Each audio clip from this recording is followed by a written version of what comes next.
Well, I'm glad to offer whatever I got. So, I hope your list of interviewees goes up from here now.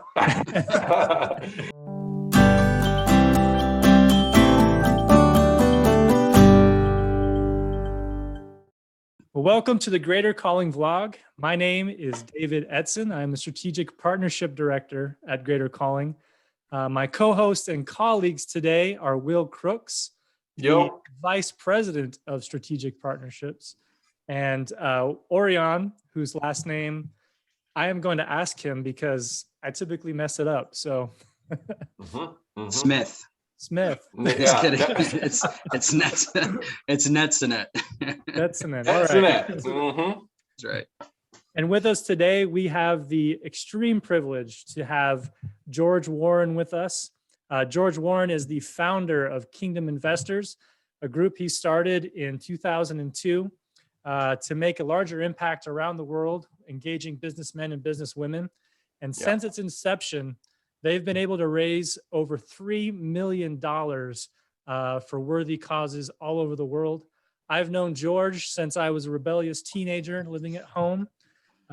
He's funded some stuff with my parents. He's done stuff with other organizations I've been a part of. So excited to have you on the show today, George. Thank you so much for being here. Welcome, George. Glad to be here. Good seeing you again, Dave. Good meeting you, Will and Orion. Got it. Awesome. George, I'm going to do something a little unconventional, and I'm going to kick today off with a little thing where I got a couple of pictures off your Facebook. And this is a way for us just to get to know you a little bit better. I'm sure there's a couple stories behind these photos. So I'm going to jump right into those. This first photo, I'd love to know the context of what's going on here. Yeah. I'm quite sure that was one of my buddies in the picture. I'm sure it was an airport on a missions trip somewhere where we missed our flights. And usually they have them of me like that during the missions trip when I'm supposed to be working. But I think that one was in an airport. Yeah. What is the fanny? Hey, contrary to belief, fanny packs are in again. All right. So, hey, you're not the first one to laugh at me for fanny packs. My kids laugh at me every trip. I didn't think you could see it on that one. I see the belt, so I know I have it on. That's yeah, right. That fanny pack has been all around the world with me. So what's the most important thing that is in that fanny pack? Usually my passport. Okay, good. Nice. And That's awesome. And maybe sunscreen and lip balm, or maybe, I don't know. Nowadays, it would certainly be hand sanitizer. And that's not a mask, is it? That's right. Is that a mask over your eyes, or is that an actual that was a sleeping mask. And Dave, I had no idea that was on Facebook. I dig deep, George. I dig deep. Yeah, it's a little confusing whether that's a COVID mask that just transforms. It's kind of a repurposed a COVID mask to be a sleep mask. That's great, George. That's really innovative. That was pre-COVID. Yeah. Awesome. So this next photo, I was a little alarmed to see some armed individuals on a golf course. But I know you do a lot of golf tournaments, and those golf tournaments are what raises the majority of the funds that you use to make impacts all over the world. Can you explain a little bit about what these very shady looking gentlemen are up to with these potato guns? Those are actually air cannons that shoot golf balls around 400 yards. So one of the holes, the guy standing there with the black shirt is a new sponsor. He started sponsoring a golf tournament for us in about 4 years ago in western Montgomery County, out west of the Beltway around us. And we found some friends that had these as a fundraising idea. So we used these to shoot golf balls. They can shoot them 400 yards. So a team will pay $20 a person. And instead of having to hit their drive, and Dave, if they play golf like you or your dad, probably a good investment of paying the $20 and letting them shoot the golf ball towards the green for them. So yeah, that hole alone is probably raised each year probably raises about $1,600. Oh, wow. So people Yeah. come through and but at that hole we call it a shot in the beer. So we have a keg Nice. from a local brewery set up, and as the people come by for the $20, they'll get a draft beer and a shot on the cannon. So and, Absolutely. Sounds yeah. like a safe combination. yeah. Yeah. That's awesome. Well, thanks, George, for being a good sport and explaining what those were all about. I would love to hear just a little bit more about your journey to Kingdom Investors. Maybe share a little bit about what you did prior to Kingdom Investors and what that aha moment was for you, where you really thought like, this is something that I have to do to change the world with my business. Yeah, sure. My pastor, with an aha moment, pretty neat scenario. My pastor went to India, to Bombay with a group of people working with a group called Project Rescue, and they were buying women out of prostitution and getting them freed from prostitution. But they were recycling. It was a big church, but they had nowhere to go. I was in a conversation with him afterwards and said, you know, if we really had somewhere for these ladies to go, you might not be able to save 1,000, but you might be able to get 10 or 12 women and get them in a home, really teach them some things. So my old company, BPI Mechanical, we partnered with my church, Cornerstone. We put $25,000 each in. We bought a building in Tricity, Kathmandu, funded it, fitted out, and then staffed it for 2 years with a nurse, a printing, not a printing press, but a copy machine. And we got 8 women out with their kids, got them in this building, taught them personal hygiene. And one of my daughters actually went, Mike, David, you might know Michelle. She went over to Uzbekistan with me, but she went over there for a month and worked. And I went over there to make sure I knew where our money was going. But when I saw what $50,000 did, it was the price of a nice car. And it changed the lives. I mean, we really changed lives. So that building functioned for 2 years perfectly. We ran into some trouble with the government after that. But for 2 years, we had women coming in, and then we were getting information up into the villages in the mountain, foothills of the Himalayan mountains. So they knew when the people were coming to buy their daughters or kidnap their daughters, don't sell them. That stuff really does go on. I guess you know that, you know. So anyway, I guess if there was an aha moment, that was one of them.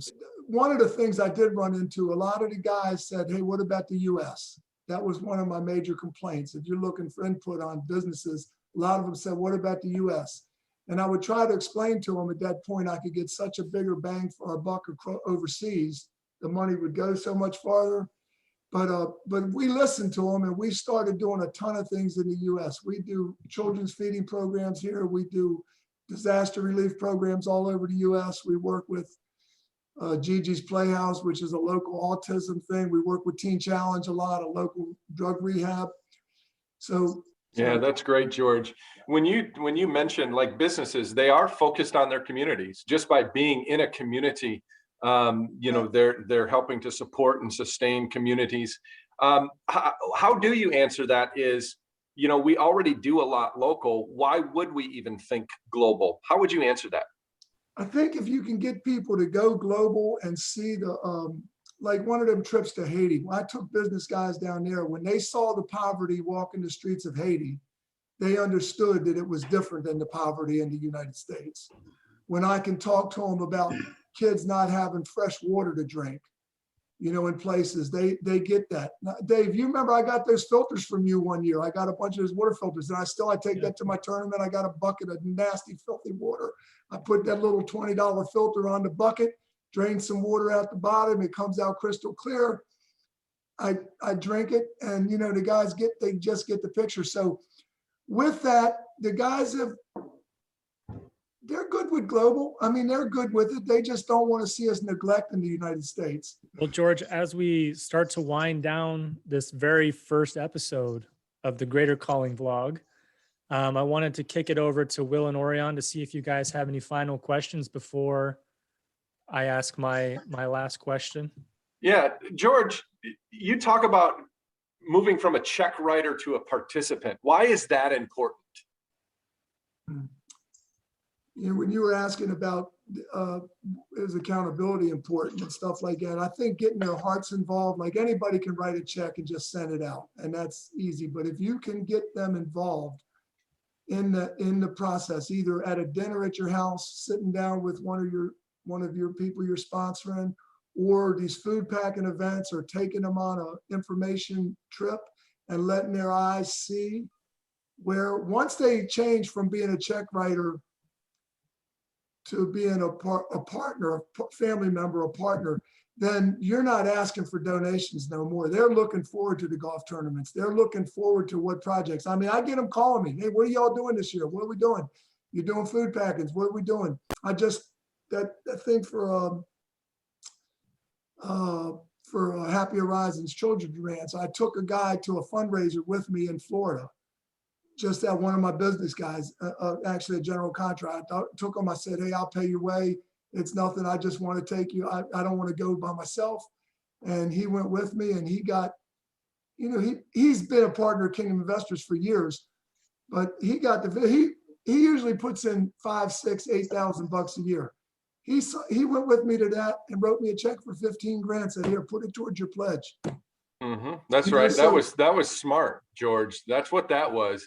I see you. Yeah. Get them there. Hey, I'll pay your way. Well, I need some company. I need someone that'll sleep next to me at the airport, right? You know, it's seed money. It's seed money, and it is putting seed money in it. That's right. That's right. But he got the vision, you know, and I bet he did. So, you know, and you gotta figure out ways. I think if you always just send out flyers, send out requests for money, you're going to get scraps from really what they want to give, you know?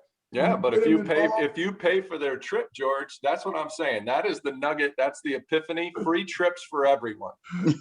You meet them at the airport with a fanny pack ready to go. That's right. That's it. All those guys I took to Haiti, I did the same thing. I paid for that. I paid the fees that the company charged to take them. I just got them to get their own airfare, but it's worth it. You know, it's really worth it.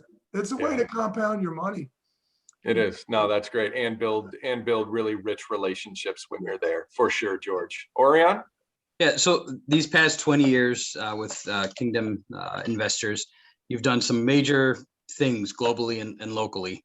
What do you see for the next 20 years for you guys? Where it's going in 20 years, honestly, I'm not, you know, I'm hoping I can stay passionate, keep doing. I mentioned we started doing disaster relief trips. That's another great way to get guys involved. So we're going back to the Bahamas to finish a project we were supposed to do last April in Abacos. Last year during COVID, we did 2 trips to Lake Charles, Louisiana, rebuilding homes. So I'm doing more of that. I'm doing less foreign mission trips and more, you know, little short 1 week, 2 week disaster relief trips that I'm heading up a lot. People are getting involved in that. I'd like to see us keep the food packing going. We want to start another realm of the food packing to start doing something for maybe stuff that can be used in the U.S. Everything we pack now goes overseas, but we might start a new product called an oatmeal product that we can send down to like McClellan, Texas, and all along the border, you know, because they're going to have huge food problems along that border very shortly, if not already. Yeah. So well, anyway, I don't know. I'm hoping to grow. I could say dollar figures, but I really don't. I'm hoping that one thing, let's say this. I'm hoping my graph never goes down. You know, I'm hoping the graph never goes down. Right. Awesome. Well, our final question for today is, what is one golden nugget you want to leave us with today about utilizing the good percent in today's business world? I would say that they're out there for starters. The business people are out there. A lot of the mission projects I work with now have gone to a realm similar to what maybe you're doing, you know, building relationships outside of the walls of church with businesses. I think it takes time. It takes trust. I think every businessman, when you first meet them, their first response is to put their hand over their wallet and their hand over their pocket. So, I think we got to be willing to start wherever they are, on that, and let them grow into a partner with you, by relationships and, being accountable, having diverse things that they can get involved in, and don't limit it to a box, just really try to. But I would think people are out there. People in general want to help. People are good people. I think. Thank you so much, George. Well, thank you again, George, for your insights today. We truly appreciate it. It was a great learning experience. Thank you, everyone, for watching. I am David Etzen with Greater Calling, and I'm encouraging you to make the most of your good percent. Until next time, we'll see you later. Bye, guys.